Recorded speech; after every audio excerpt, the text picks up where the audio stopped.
So EQB ni is a very popular punya SUV B segment, dan popularity dia sebab dia punya reka bentuk tu satu quite nice, boxy sikit, not as maybe swooping as the EQA, tapi boxy dia tu gives practicality, and of course still ada Mercedes Benz punya nama lah.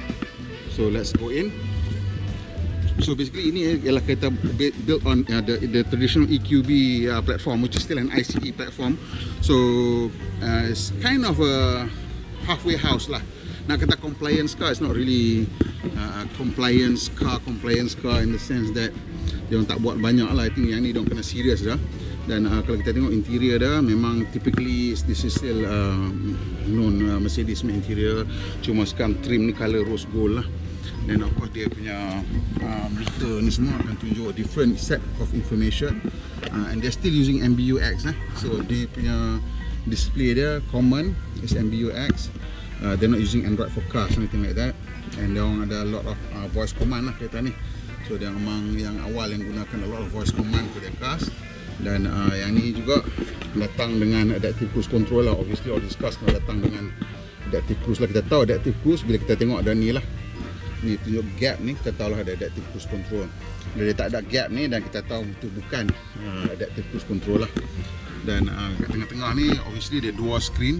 I think this one is mungkin slightly bigger ataupun about the same size. Dan tengah-tengah ni typical dia punya jet engine punya style, apa orang panggil aircon vent ni. Dan it's very nice, neat design, series of button control, toggle switch toggle untuk dia punya aircon control, which is bagus. Kat sini ada nampak macam ada wireless charging, dua cup holder, dan this accordion type punya cover, piano black. Tu aku tak berkenan sikit lah, piano black. Sini dia punya touchpad dia. The touchpad typical Mercedes nya, kalau you biasa pakai you tahu lah, ni tempat letak tangan dan sini untuk you punya touchpad, dia ada haptic. So that's the thing. So sini ada shortcut button, navy, radio, telefon, reverse camera, which I don't know whether it's on or not. Ni the car punya function lah, you boleh tekan. So you boleh redo your reset or your setting kereta-kereta you, boleh tekan butang tadi tu, dan macam-macam. Di sini ada assistance, lane keeping assist, semua kita boleh pilih and make sure dia boleh jalan lah. Ni dia punya dynamic automatic seat adjustment, acoustic lock, automatic locking, ini untuk lampu. Dan sistem ni styles and display, boleh pilih style dah, klasik ke, ni sport.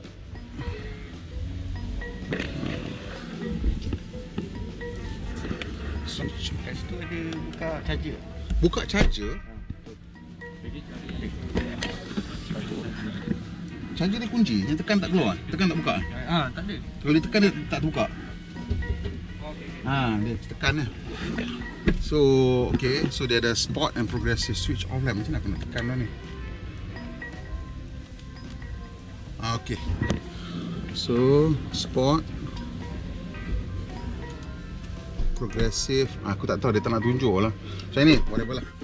Kat tengah-tengah ni Mercedes Benz typical, dia ada this double door punya tempat simpan barang, dan mana ada USB-C, itu USB-C punya lah. And door panel dia tu quite simple for Mercedes Benz. This is quite simple, tapi masih lagi menggunakan ciri-ciri reka bentuk yang biasa kita tahu kat Mercedes Benz, iaitu seat adjuster ada dekat pintu, and this is quite simple lah, straight. It's a little bit utilitarian, but I think it suits the model punya character. This is and also ada tempat bottle, which is I think muat ni, botol 1.5 liter is would fit in there. That's always a plus point. And dia punya tailgate switch ada dekat sini. Kat bawah you see some of the typical light switches, and I think it should have auto high beam lah. I think it should have auto high beam. I tak tahu ada auto high beam ke tidak, but it should have auto high beam lah. And the seats fabric and leather combo, and ada adjustable underside under thigh support. So that's quite nice. And they're repeating the theme macam this iron pipe lah. Tema metal pipe punya theme lah kat situ. Macam like old rugged punya interiors. And kita tengok kat belakang, the seats are so this is a 7-seater, B segment 7 seater ni kat belakang tu jangan harap sangatlah. B segment 7 seater ni terus untuk budak-budak je. But this seats dia orang boleh slide depan belakang So let's see. Tadi saya duduk tu okey dah. So adjust sikit. Still okay, cuma kena recline sikit lah. I think the seat back ni kena recline sikit. This is acceptable.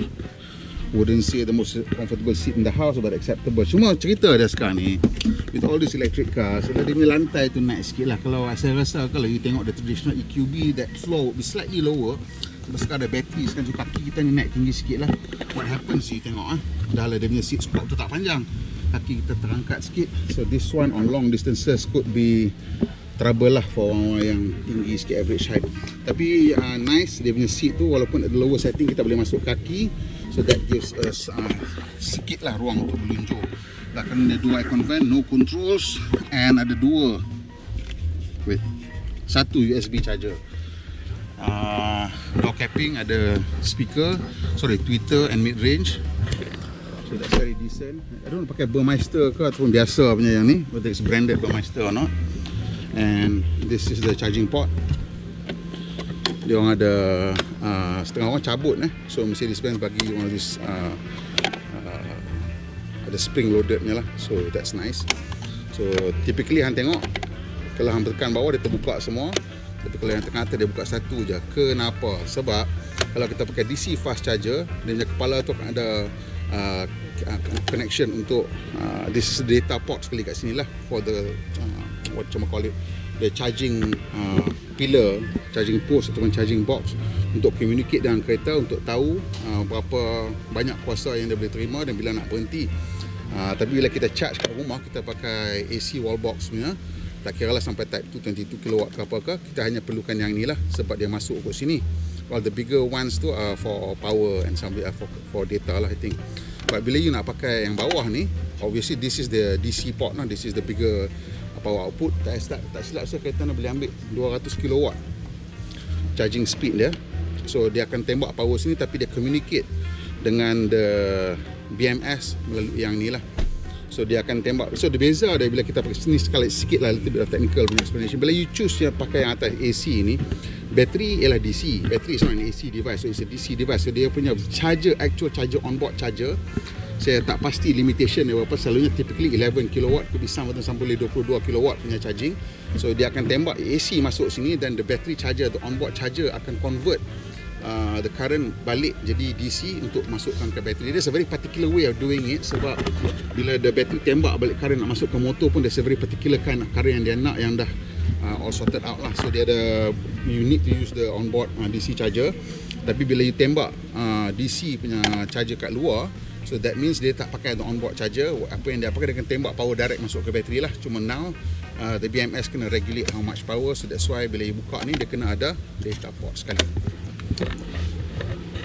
The back, bila seat turun flat, very nice, but this one memang makan ruang sikit lah. I'm sure kalau kita dia tak ada ni, boleh turun ke bawah sikit, give it a bit more space, but reality lah orang nak ada third row seats, I guess. I don't know, maybe Mercedes punya buyers nak ada, they like 3 rows of seats. Dia tak masuk elok ni. Oh tu dia tempat dia, sorry. Okay, so that's how it sits. So kat belakang ni ada, situ ada USB-C charger, nampak situ kan? Kat sini pun ada USB-C punya charger. Ada hook left and right.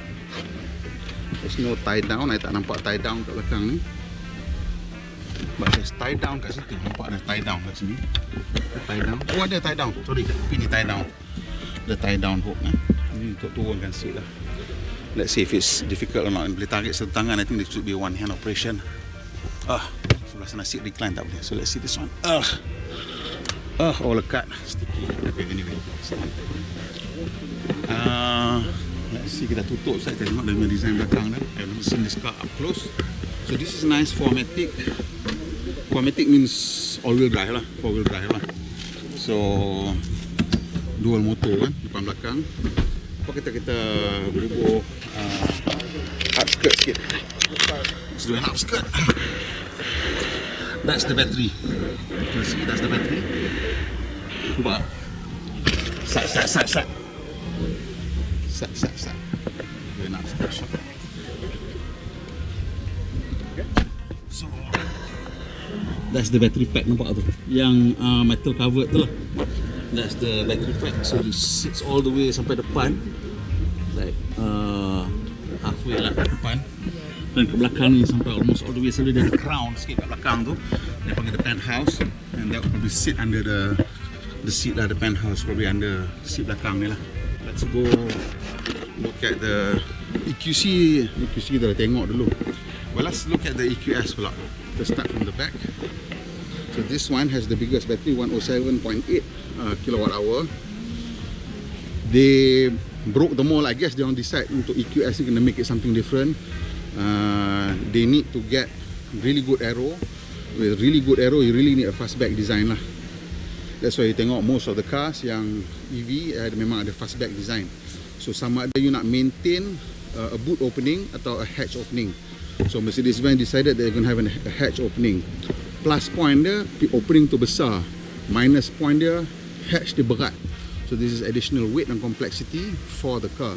Because if you have just a boot opening, so it could be smaller, lighter and less complicated lah. But the boot panjang juga lah, not bad.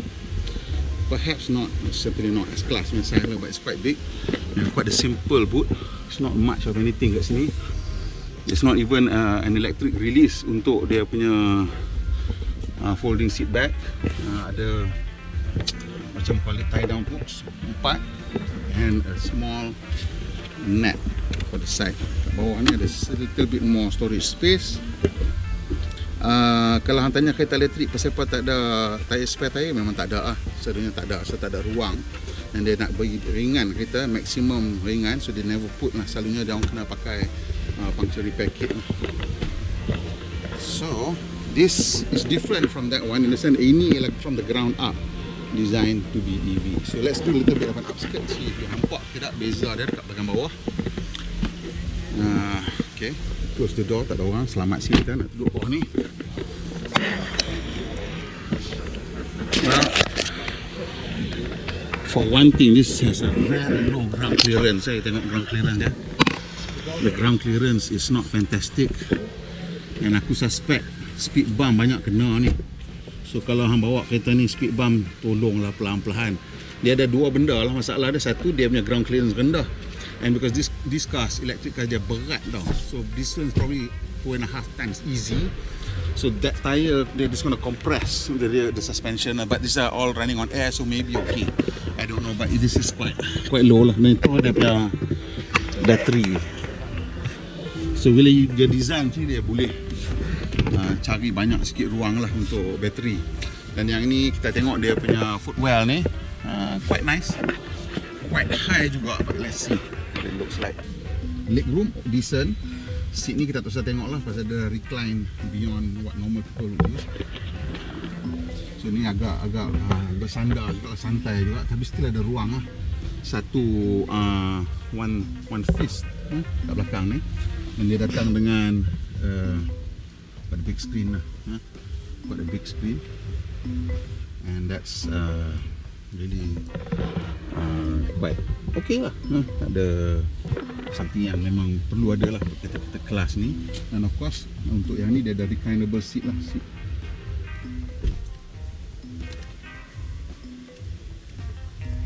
Okay, so dia punya switch ni dia, aku tak tahu, dia tak ada klik macam capacitor ke apa benda switch ni. Dia ada just resistor macam tu je, dia tak ada klik bila kita nak adjust. But it is adjustable seat back. You can see ni paling tegak.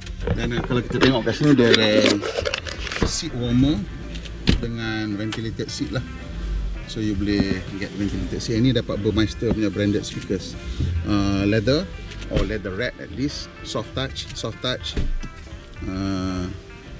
Also leather or leather wrap coated. Bawah ni soft touch plastik juga. This is wood effect lah. I don't know whether genuine wood atau just wood effect, but selalu Mercedes selalunya pakai veneer lah. And there is some metal trim kat bawah ni. The pocket quite small. Okay. And the rear aircon controls, there is a dual zone, so there's a 4 zone climate control. you can control temperature, and I think juga aircon speed individually, left, right. Roof wise, yo bedi ada panoramic roof tapi ada big bar kat tengah-tengah ni, so you still nice, ada panoramic roof, but sayang ada roof bar. Some companies sekarang dia buat the whole roof tak ada bar, so dia punya view dia sangat-sangat lain lah, memang rasa macam terapung. And of course a nice light bar to turn on. Press not turn on, so there. So it's turned on. So this is, I think, ambient lighting. This is your reading light. So that's your cabin light lah. Yang ini aku tak tahu apa dia. I'm not sure what, some kind of sensor I'm guessing. Maybe for temperature and whatnot. So the seat design, perforated, diamond shape perforation no less, so showing off. So that's a bit of a show off. Dia kalau perforation ni bulat-bulat dia murah sikit lah. Yang ni dah lah diamond perforation, and dia tak sama. Tengok besar dan kecil kat tepi. So this is special mold yang dia kena buat untuk make this perforation happen lah. And of course it's stitching. So this is memang Mercedes Benz showing off dia orang punya production capabilities. Ambient lighting sampai kat bawah sana lah. So screen ni kita tengok apa dia boleh tunjuk sana. Boleh tunjuk navigation, phone, sama macam kat depan. It seems you can show everything that you can see in front, except for maybe you can't. Boleh juga, you can go through even the car setting. Well, I guess because boss duduk belakang kan, so ikut suka boss nak set apa benda pun. So yeah, so that's nice. You can have all the settings repeated back here. Yeah. Okay, let's try and sit in front. Tengok sekejap. Tayar besar tayar ni, berapa inci ni? Tengok 21 265 40, very low profile. Has a very technical look to it pasal dia ada this extra ring kat luar ni. Now these are typical of aero style wheels lah. So kereta-kereta ni dia memang memerlukan aerodynamic, plays such a big role in the design of EVs ni. Is cannot be understated lah. So they need this extra covering ni nak help smooth the airflow, and that's why they have all these little things nak bantu reduce the airflow. But on the plus side, aku suka rim-rim yang nampak technical, especially untuk Mercedes Benz. Pasal Mercedes Benz to me personally needs that technical look, and it's felt covered dia punya wheel arch ni, so that's an additional fuel noise NVH punya ni. So you tengok kat sini ada macam van tepi ni. I don't know whether this is real or not, fake. So what they're using this for is as a tearaway. All these cars have rounded edges, so they need tearaway. So you notice there's another line here, nampak ni. So this tearaway line goes all the way down. These tearaway lines are necessary because when you have a car yang belakang dia bulat, dia punya airflow dia akan slap kiri kanan, and cause instability kat belakang. So you really need these tearaways. And there's of course this is not for style. This is necessary for aerodynamics. We have fastback design. Okay, finally hyperscreen. Let's go. Been waiting for this for quite some time, so let's sit. So the front seats are looking nice. Let's see some ada kita kena.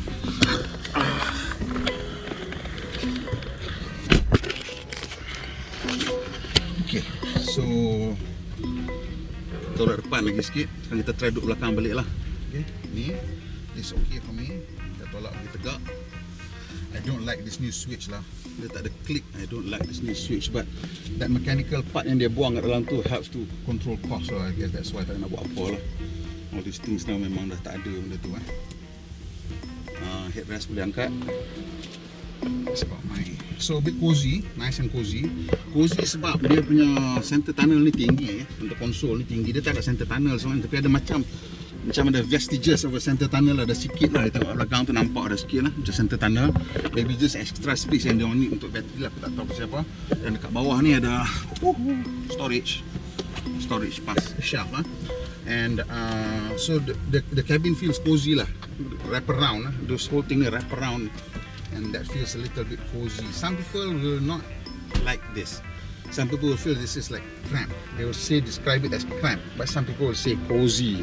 So to me, I'm okay-ish. Okay, let's see how it feels like in real driving situation lah. Okay, before we go to the seat, kita tengok center console dulu. Center console ada dua cup holder sini. So this cup holder is removable. Okay. And bila you letak, dia akan twist and buka. So ada grippers for big and small. So you boleh tolak balik je lah kalau nak simpan, and akan ruang ni untuk simpan barang apa. So this is how it works. Letak, presses and unlocks the grippers. So kalau you pakai tin kecil, some now drink pakai tin kecil, so dia boleh pegang elok lah. Dia tak tertumpah. And then dia tak ada lock lah. So bila you tolak balik tu, there's no release lah untuk tolak balik. Just tolak balik je lah. Tak dia buka, dia just tolak balik. Dalam ni ada dua USB-C, dan it looks like there could be a wireless charging pad kat dalam sana. Ada lampu ni, likely to be a wireless charging pad lah kat sini. So this looks like a wireless charging pad. Dan sini dia letak gambar kunci lah. So typically dia detect kunci dekat sini lah. Sebab anywhere around like 2-3 kaki selalunya dia okay lah.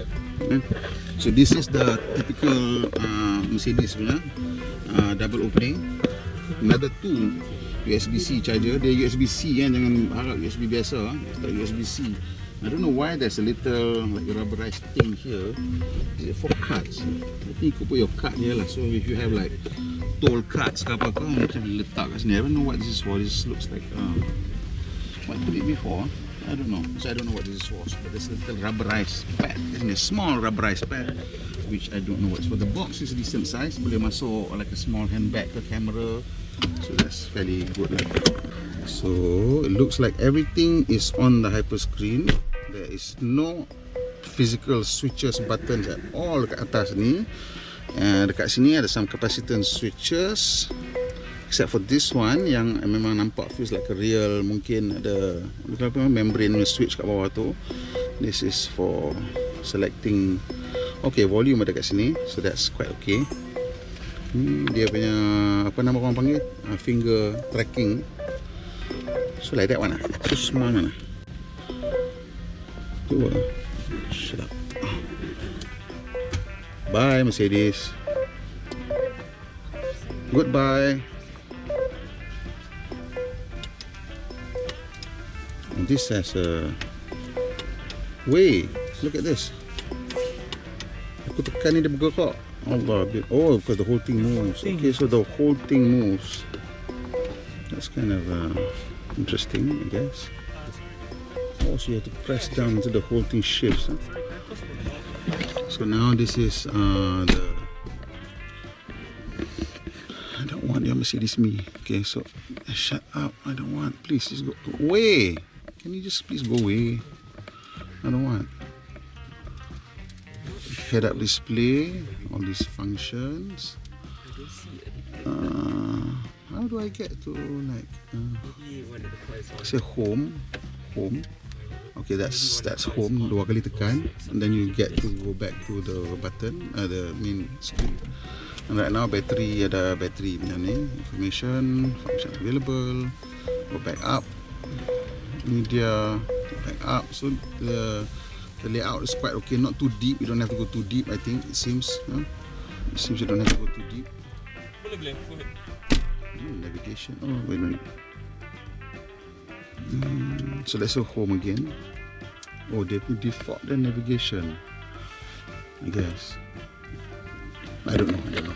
Anyway, here's another screen. Kat sini kita boleh pasang ni untuk passenger je lah. Turn on, turn off. So you can also control daripada sini. And gesture detected. Passenger set the favorite for the gesture now. No, thank you very much. Don't use any gesture control. That's fine. Still typical jet engine style. Vents kat tepi. Dekat atas ni slits. So this design of the hyper screen ni requires a bit of a compromise in terms of the aircon ventilation lah, kan? Because screen ni besar, dia nak letak kat mana? So that's now just left a small slit. Dan the screen punya position ni rendah sikit lah. So that's a bit of a compromise again in terms of kalau driver punya eye line is slightly lower than the normal eye line compared to the instrument cluster. So dia turun bawah sikit. So that when you're driving, kalau you dah pandai guna sini untuk set up everything, then it's okay. Tapi kalau you tak cekap, you tak rajin nak belajar benda ni, then you have to keep looking here untuk adjusting it, then it'll be really can be annoying lah on long drives and where you're busy dengan benda-benda lain lah, mungkin dalam traffic jam ke apa ke. There's a lot of space bawah ni and more USB, banyak ni USB dia, depan ni je 6 dan dia letak ada macam strap, so letak barang dia tak bergerak. That's a nice touch, yeah? Okay, and this slit here is for windshield washer. I'm quite okay with the overall shape. It's not the most Mercedes of shapes. It's certainly something yang new yang we have to get used to. But I think it looks okay in this color. Slightly darker color is fine. So the only thing with darker color, you cannot see the contrast coloring lah on the vans and whatnot. So somebody's opening the EQC punya bonnet. So here it is.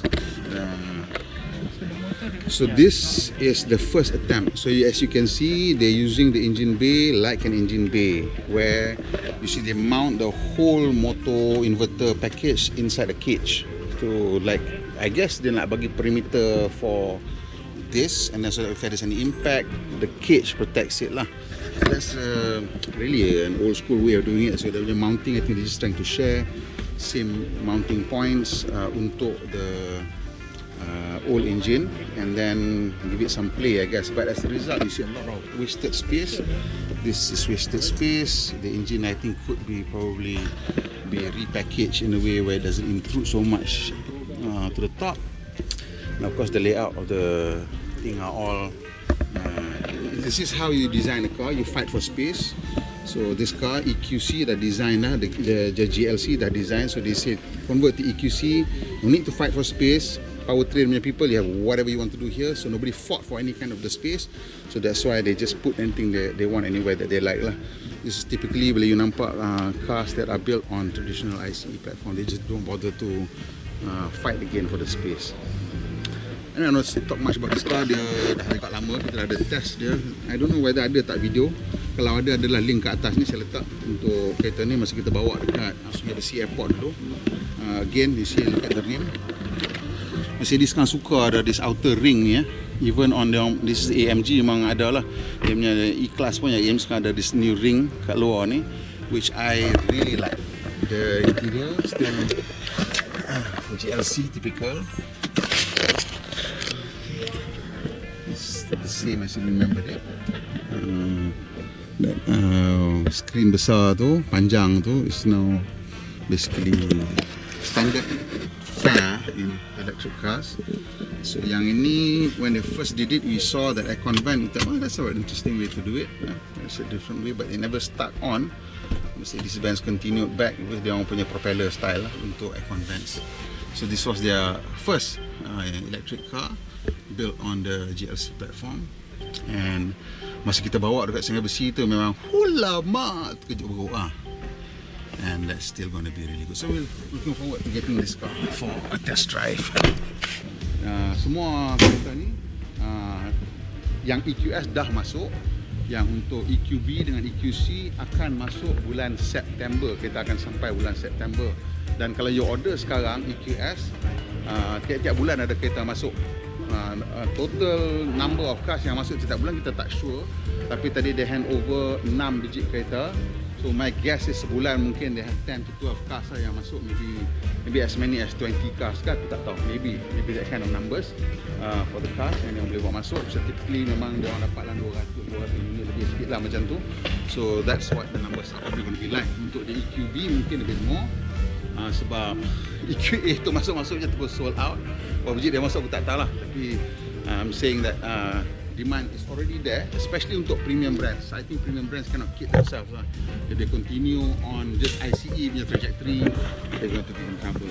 Okay, sampai situ video kita kali ini. Kalau suka, tekan butang like dan kongsi dengan kawan-kawan. Macam biasa, tolong terus tekan butang subscribe. Butang loceng aku nak dapat 100,000 subscribers sebelum tonton. Dan doakan kita ada rezeki, dah usia umur panjang nak jumpa lagi. Komandan Malaysia pun yang berhemah kita. Jumpa lagi insyaAllah.